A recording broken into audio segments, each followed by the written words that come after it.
Ay, boring naman. Ano bang pwedeng gawin ngayon? Makalabas nga.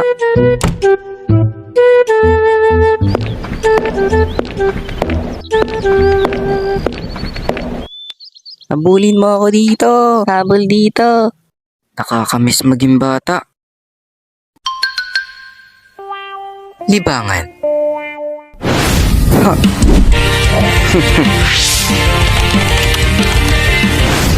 Yo, what's up mga lods? Maraming salamat nga pala sa suporta nyo. Ngayon ay kukwento ko sa inyo ang mga naging libangan ko noong bata pa ako.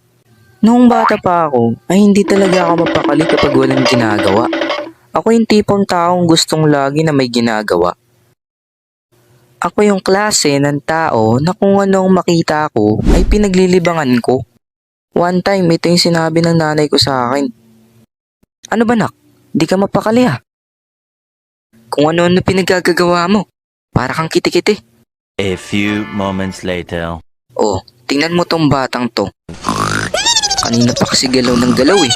Yan tuloy, naubusan na ng baterya. At dahil nga sa hindi ako mapakali, ay nakikipaglaro na lang ako sa mga kaibigan ko sa labas para malibang ko yung sarili ko. Ano? Pati pato na to? Sure na kayo dyan ah. Walang iyakan to.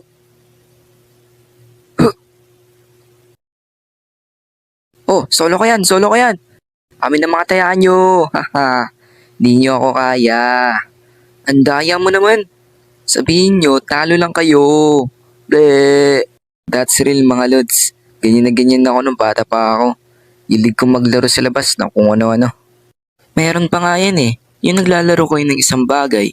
Tapos maya-maya ay iba na yung nilalaro ng mga kaibigan mo.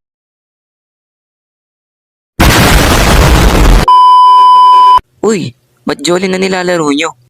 Ha? Ito na yung uso ngayon. Ba't pa kayo naglalaro ng Pogs? Yung tipong bawat buwan nag-iiba yung nilalaro nyo. Ano to, may end season?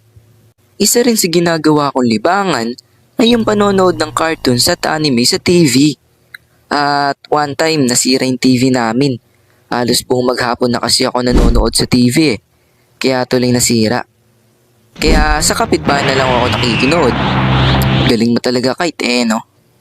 Speaking of anime, paborito ko panoorin dyan, yung Dragon Ball, Naruto, Slam Dunk, Ghost Fighter, at Major. Hindi ako batang 90s pero ang saya ng mga panahong to. Na-impluwensyahan ako ng mga palabas na to kaya naman pinaggagagaya ko yung mga characters na kunwari ako sila. モカちゃんが教えてくれたいろんな見た目になれるアプリなんだって。 Wow! Rasengan! Na-impluwensyahan rin ako ng anime na maglaro ng iba't ibang sports tulad ng basketball at baseball. Gustong gusto ko dati maglaro ng baseball dahil sa napapanood ko kung paano mag-pitch si Goro Shigeno. Napakaangas men. Kaso lang, wala akong bola. One time, nakita ko yung kaibigan ko na naglalaro ng bola na gawa sa papel at scotch tape. Ako naman tong gaya-gaya gumawa rin ako ng sa akin.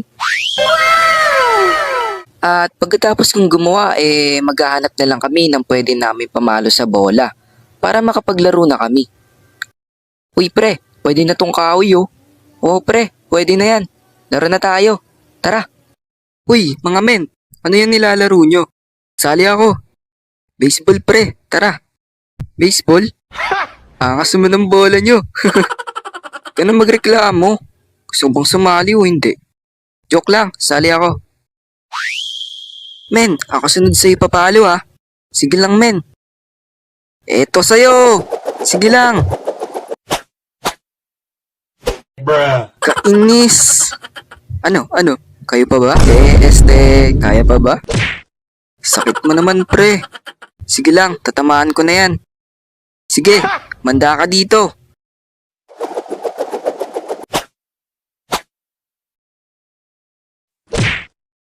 Ayos, tatamaan ko rin.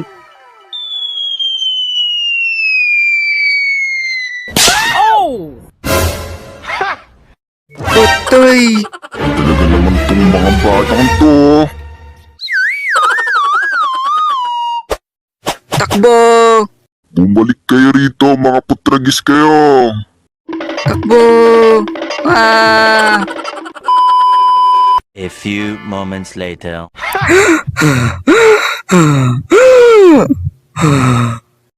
Buti na lang mga men, di tayo nahabol ni Kalbo, ni Tanda. Oo nga men, buti na lang talaga. Ang galing mo pre, paturo ako paano masinta sa ulo.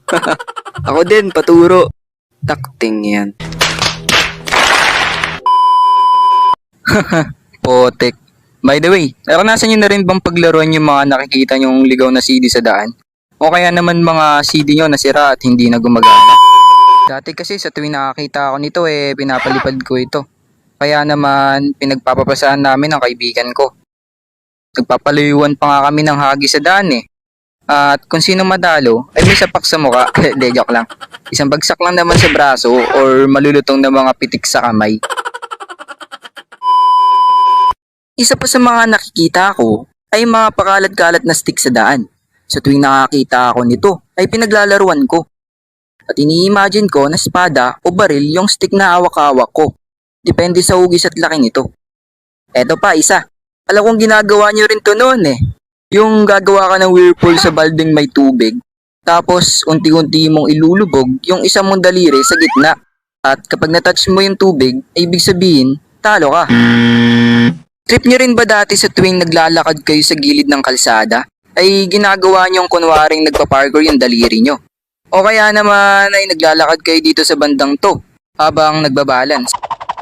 Naalala ko pa nga dati yung gagawa ko ng isang kondisyon sa sarili ko na kapag nalaglag or naapakan ko yung guhit sa tiles, ay madededs ako.